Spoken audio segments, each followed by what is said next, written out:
Hello everyone. और आज हम डिस्कस करेंगे इंटीग्रेशन। एक्चुअली इंटीग्रेशन जो होता है वो inverse process of the differentiation होता है। ठीक है। जैसे किसी फंक्शन का आप डिफरेंशिएशन निकालते हैं, सपोज मानते हैं कि कोई फंक्शन का जो इंटीग्रेशन है, कोई फंक्शन का अगर डिफरेंशिएशन निकालते हैं तो सपोज मान लो वो क्या आ जाता है, वो एफ एक्स आ जाता है। क्या आ जाता है? एफ एक्स आ जाता है। ठीक है। अब अगर हम लोग, ठीक है, इसी प्रोसेस में अगर हम लोग जो ये जो दिया हुआ है, ठीक है, इसको अगर हम लोग फाइंड कर लें, किसको?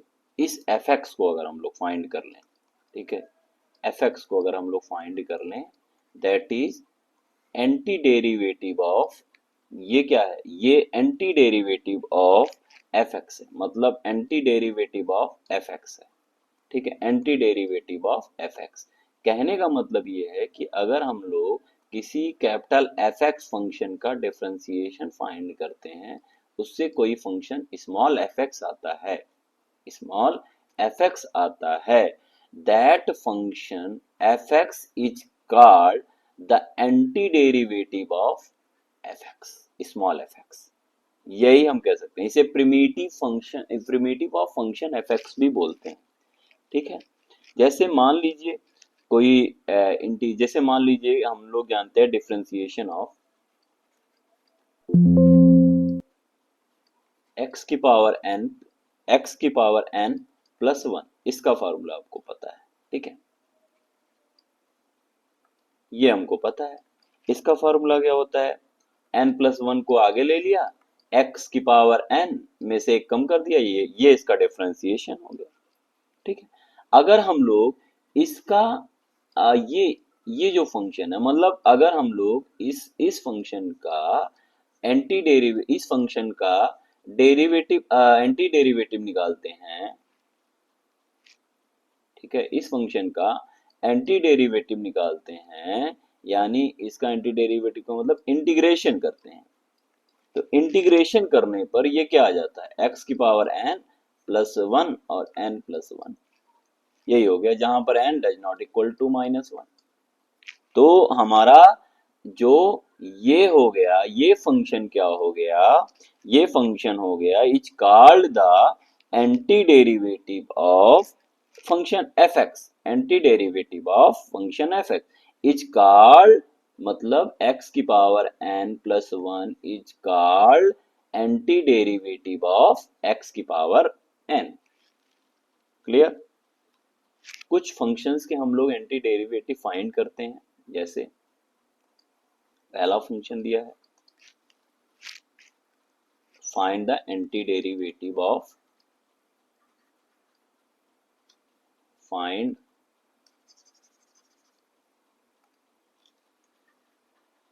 Anti derivatives of f x. क्या है? जैसे मान लीजिए एफ एक्स को दिया गया है एक्स की पावर थ्री बाई टू, ये दिया है, इसका हमको एंटी डेरिवेटिव फाइंड करना है। तो हम क्या करें? इस फंक्शन का इंटीग्रेशन निकाल लें। तो इसका n क्या दिया है? n दिया है थ्री बाई टू, तो हमें क्या मिल जाएगा? Three by two plus one divide by three by two plus one और प्लस सी, कांस्टेंट भी ऐड होता है, ठीक है, जब भी एंटी डेरिवेटिव निकालते हैं। तो ये आ जाएगा टू बाई फाइव एक्स की power five by two plus C.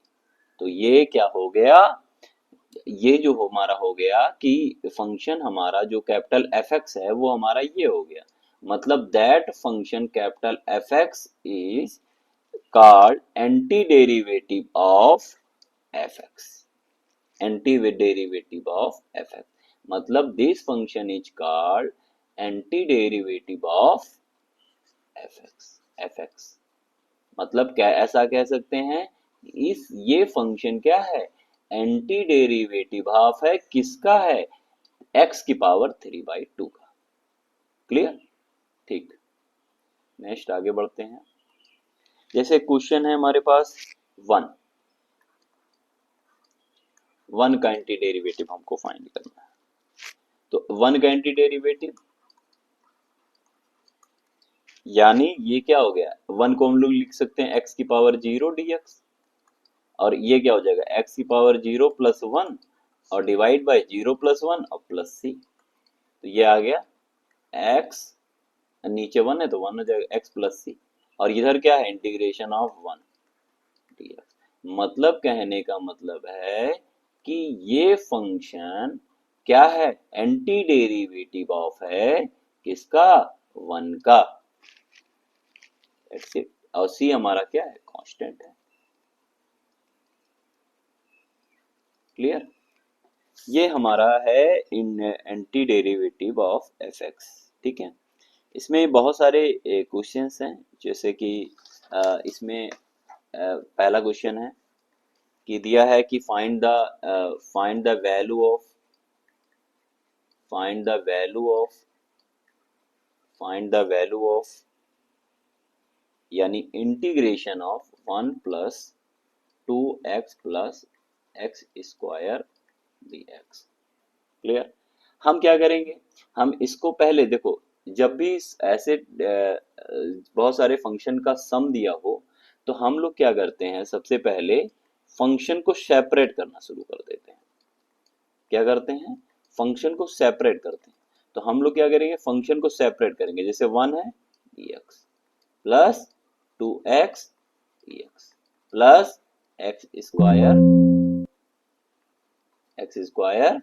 dx, separate हो गया। अब जो कांस्टेंट है उनको हम बाहर ले लें, क्या करें, जैसे यहाँ पे 2 कांस्टेंट है तो इनको हम बाहर ले लेते हैं। जैसे क्या बाहर, क्या मतलब है कि हम इंटीग्रेशन के बाहर ले लेते हैं, मतलब वो हमारा इंटीग्रेशन के बाहर हो जाएगा। तो इस अच्छा 1 का इंटीग्रेशन क्या, अच्छा चलो पहले हम लोग 1 डायरेक्टली लिख लेते हैं।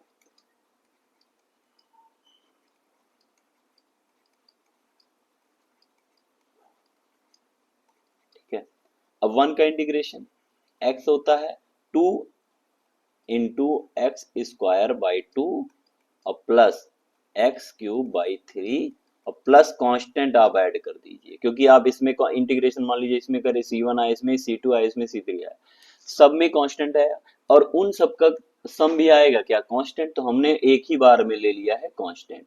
ठीक है, तो ये पूरा जो आंसर आ गया वो क्या आ गया, आंसर हमारा आ गया x² x³ / 3 + c, ये हमारा आंसर होगा। ठीक है, जहां पर सी क्या है, हमारे कांस्टेंट है। तो इस टाइप से छोटे छोटे क्वेश्चन एग्जाम में आ सकते हैं। ठीक है, छोटे छोटे क्वेश्चन बेसिक पार्ट है। अब हम कुछ स्टैंडर्ड फार्मूलों के बारे में डिस्कस कर लेते हैं कि इनके फार्मूले क्या हैं। ठीक है, हम उनका डिफरेंशिएशन भी दिखाएंगे और हम उनका इंटीग्रेशन भी करेंगे। ठीक है, जैसे standard standard integral. Standard integral का मतलब है कि ये इंटीग्रल अगर आपको याद है, अगर आपको ये फॉर्मूले पता हैं, तो आप इंटीग्रेशन को आसानी से कर सकते हैं। सबसे पहला इंटीग्रेशन मतलब आप किसी फंक्शन, जैसे कोई फंक्शन है x⁻n+1 डिवाइड बाई n+1, ये कोई फंक्शन है। ठीक है, इसका अगर आप डिफरेंशिएशन निकालते हैं तो देखो n+1 आगे चला गया और इसकी पावर क्या आ गया, n आ गया, और डिवाइड बाई n+1 आ गया, तो ये क्या हो गया, कैंसल आउट हो गया। ये वैल्यू क्या आ गई, x की पावर n। जहां पर ये भी याद रखिएगा, जहां पर n does not equal to -1। Clear, दूसरा है, अब इसका, अब इसी फंक्शन का मतलब ये जो फंक्शन है, अगर हम इसका इंटीग्रेशन निकालें तो वो क्या आ जाएगा, जैसे हमने बोला ना कि this is a called anti derivative of f x, मतलब ये एंटी डेरिवेटिव है। तो हम यहाँ पे क्या हो जाएगा, ये वैल्यू जो आ जाएगी, ये वैल्यू आ जाएगी x की power n+1 divide by n+1 plus c, ये आ गया ये। क्लियर, दूसरा, अगर कोई फंक्शन x है,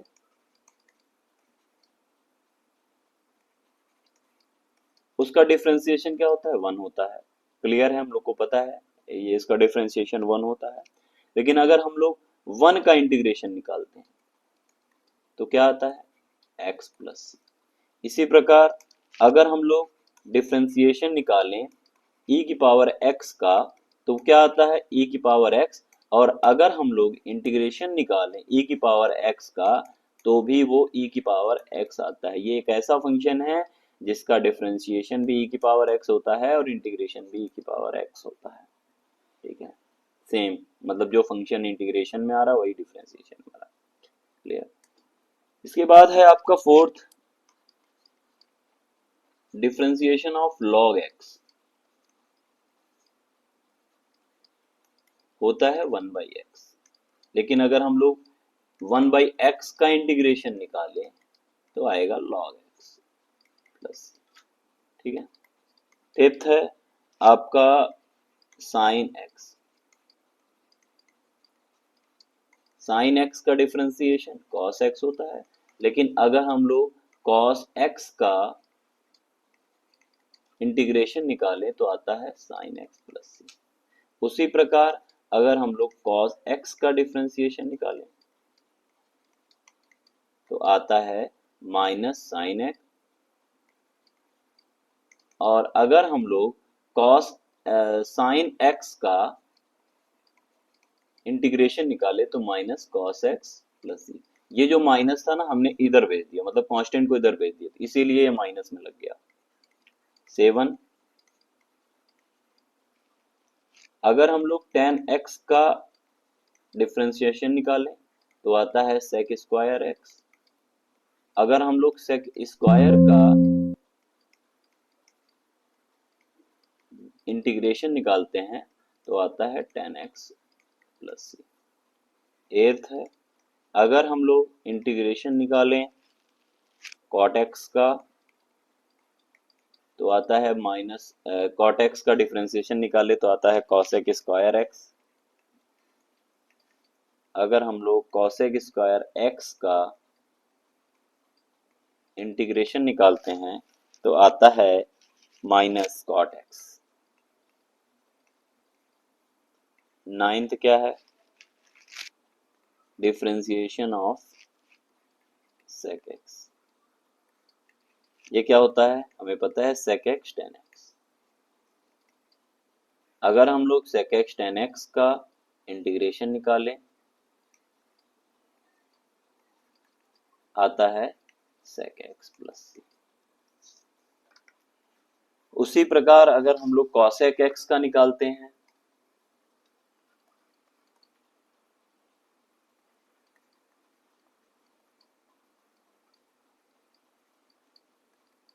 तो आता है माइनस cosec x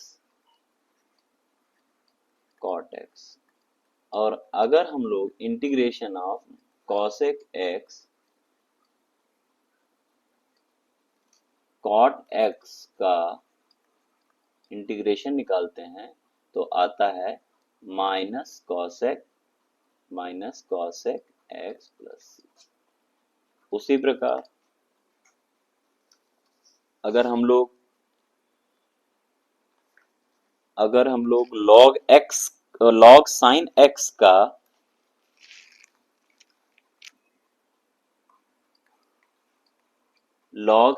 x का डिफरेंशिएशन निकालते हैं तो आप देखो क्या आ जाएगा, 1/sin आ जाएगा, डिफरेंशिएशन करेंगे। और इधर जब sin x का करेंगे तो क्या आ जाएगा, cos x आ जाएगा। तो ये आ गया cot x। क्या आ गया, cot x। और cot x का अगर आप डिफरेंशिएशन निकालें, इंटीग्रेशन निकालेंगे तो आएगा log sin x प्लस सी। याद रखिएगा, जब भी log sin x आता है तो उसका अगर हम डिफरेंशिएशन निकालते हैं 1/sin x into cot x आता है, cos x आता है। और cos x अपान sin x जो होता है वो cot x होता है। लेकिन अगर हम लोग cot x का डिफरेंस इंटीग्रेशन निकालते हैं तो log sin, मतलब यही जस्ट इधर एंटी डेरिवेटिव ऑफ fx यानी cot x। ठीक है। फिर हमारा है, अगर हम लोग माइनस लॉग cos x का डिफरेंशिएशन निकालते हैं तो आता है cos, ये आ जाएगा -1 cos x, और cos x का आ जाएगा माइनस sin x। तो क्या आ गया, tan x। और tan x का इंटीग्रेशन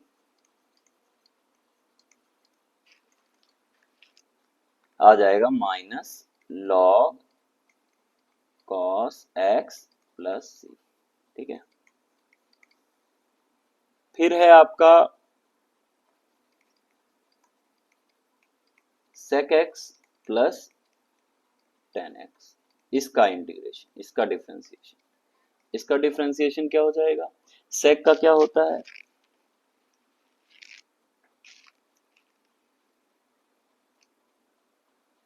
लॉग एक्स कर लेते हैं, लॉग सेक एक्स कर लेते हैं इसको।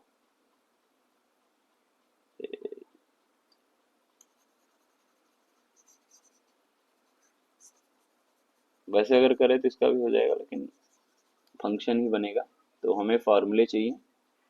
ठीक है, वैसे इसको हम लोग नॉर्मली क्वेश्चन से करेंगे। ठीक है, बाकी और सारे हैं, हम इनवर्स फंक्शन के बारे में डिस्कस कर लेते हैं। इनवर्स इनवर्स ट्रिग्नोमेट्री, ये तो ट्रिग्नोमेट्री के फंक्शंस हो गए, हम लोग इनवर्स ट्रिग्नोमेट्री के बारे में डिस्कस कर लेते हैं।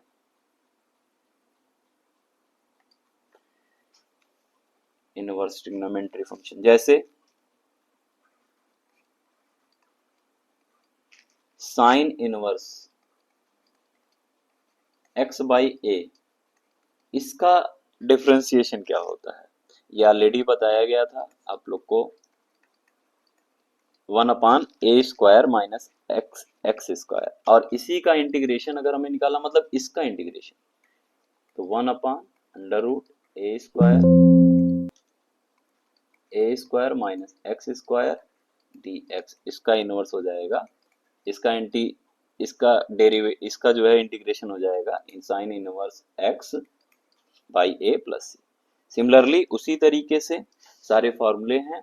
ठीक है, जैसे कॉस एक्स का cos inverse x by a, केवल इसमें क्या करना, माइनस लगा देना, सिमिलर रहेगा, बस आपको माइनस लगा देना।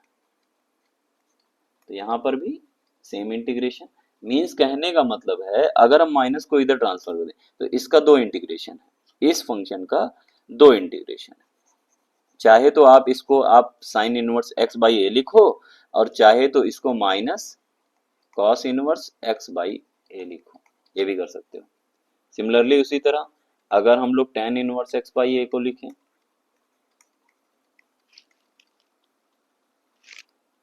आगे वन बाई ए लिख लो, क्योंकि वन बाई ए भी आता है इसमें। इसका करें अगर हम लोग, तो ये आ जाएगा 1/a² प्लस एक्स स्क्वायर। ठीक है, और कॉट इसी तरीके से -1/a cot inverse x by a, इसका भी 1/a² प्लस एक्स स्क्वायर आता है। लेकिन अगर हम लोग इन दोनों का निकालें, मतलब integration of 1/a² plus x square निकालें, तो इसके भी दो इंटीग्रेशन आते हैं। एक आता है 1/a tan inverse x by a plus c, और दूसरा -1/a cot inverse x by a plus c. इसी तरह sec inverse x, sec inverse x by a, 1/a common ले लीजिएगा, 1/a आगे रहेगा, तो ये आ जाएगा 1/x√x² माइनस ए स्क्वायर। और सिमिलरली कॉसेक इनवर्स का भी यही होता है, minus cosec 1/a cosec inverse x by a, वो हो जाएगा 1/x√x² माइनस ए स्क्वायर। अब क्या करेंगे, इसका अगर हमें मान लीजिए आगे लिखना है इंटीग्रेशन, ठीक है, इसका इंटीग्रेशन मतलब दो इंटीग्रेशन है इसके, 1/x√x² minus a square d x, इसका इंटीग्रेशन है आपके दो हैं। एक है आपका 1/a sec inverse x by a plus c, और दूसरा माइनस के साथ में कॉसेक लगा दो, ये हो जाएगा। ठीक है, फिर हम अंडर रूट एक्स का डिफ्रेंसिएशन क्या होता है, आप देखोगे एक्स ये आ जाएगा तो टू आगे आ जाएगा 1/2, यानी 1/2 अंडर रूट एक्स। क्लियर, और 1/√x का इंटीग्रेशन टू को उधर भेज दो, तो ये आ जाएगा 2√x प्लस सी। ठीक है, इसी प्रकार 1/x⁴n अगर है तो -n/x⁴n+1, ठीक है। और हम लोग इसका इंटीग्रेशन करें 1n/x⁴n+1 तो ये आ जाएगा -1/x⁴n+c। ये आपके पास फार्मूलेज हैं, ठीक है।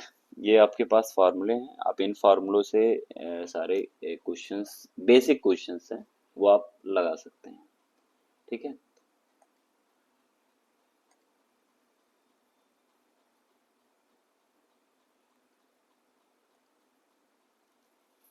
आगे देखते हैं।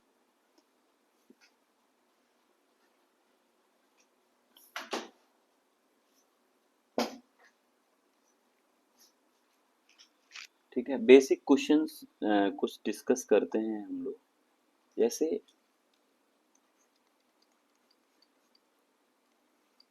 2x minus 3 cos x plus e⁴x dx, इसके बारे में डिस्कस करते हैं, ठीक है। तो इसका जो इंटीग्रेशन हो जाएगा वो क्या हो जाएगा, अगर हम करें तो 2 को कॉमन ले लें, x dx, -3 को कॉमन ले लें, cos x प्लस dx, और इधर ही जाएगा, मैंने यानी सेपरेट किया, सबसे पहले हमने क्या किया, सेपरेट किया। तो ये आ जाएगा 2, इधर x²/2 -3 cos x का क्या हो जाएगा, sin x, और प्लस e⁴x प्लस c, ये कैंसिल हो जाएगा, इधर आ जाएगा आपका x² -3 sin x plus e⁴x plus c, ये आपका आंसर हो जाएगा। तो सिमिलरली हम लोग बेसिक क्वेश्चंस को इस तरह कर सकते हैं, ठीक है। अब हम थोड़ा सा ट्रिग्नोमेट्री क्वेश्चंस में आते हैं, जो कि एग्जाम्स के लिए काफी इम्पोर्टेंट है। जैसे एक क्वेश्चन दिया हुआ है, e⁴x plus ax⁴n plus sin x plus cos x, ये भी एक क्वेश्चन है। हम लोग क्या करें, इसमें सबको सेपरेट कर दें।